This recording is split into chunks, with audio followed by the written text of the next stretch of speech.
ओम शांति। आप सभी को आर्थिक शुभकामनाएं। आज भारत देश में बहन भाई को राखी बांधती है, इसीलिए आपको शुभकामनाएं, शुभ भावनाएं। पवित्रता की राखी। साई राम। ओम साई राम।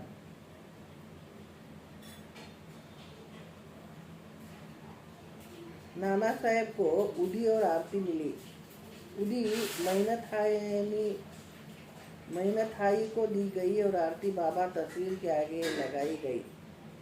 तुरंत मैनथाई ने एक बच्चे को जन्म दिया और संकट टल गया। केवल जब संकट टल गया तब नाना साहेब को यह ध्यान आया कि रामगिर बुआ से पूछे कि बाबा को कैसा ज्ञात हुआ कि मैनथाई का जीवन संकट में है, परंतु वे अपने आप जानकर संतुष्ट थे, वे बाबा के सर्वज्ञ है। तत्पश्चात रामगिर बुआ ने नाना साहेब को टांगा लेकर चपरासी को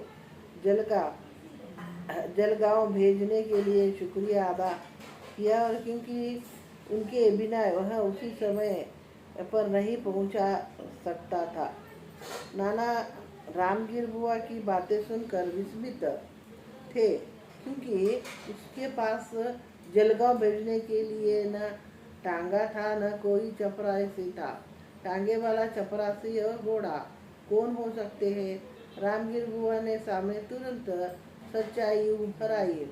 बाबूगिर बुआ के नाम से उसे केवल बाबा की ही पुकारते थे।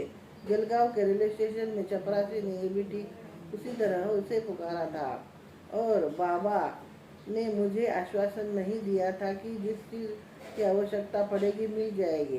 वे सब जानते थे कि यह सब बाबा के रामगिर बुआ को जामने पहुंचाने के लिए विभिन्न रूप के धारण किए हैं, परंतु इसी रहस्य पूर्ण ढंग से नाना साहेब ने उदी पहुंचाने की संयुक्त नहीं गए, क्योंकि बाबा चाहते थे सभी जिन्होंने चमत्कार देखे और स्वयं की ही अपने भक्तों की रक्षा के लिए वे कितनी दूर पहुंचते थे। वास्तव में बाबा स्वयं या दूसरे वेश में दूर दूर के गांव में, शहरों में जाने का दृष्टांत उपलब्ध है। कुछ दृष्टांत हम यही नोट करेंगे। सन 1917 में आपा साहेब कुलकर्णी ने थाना में नियुक्त थे। वह अपने घर में बाबा की एक तस्वीर की पूजा किया करते थे।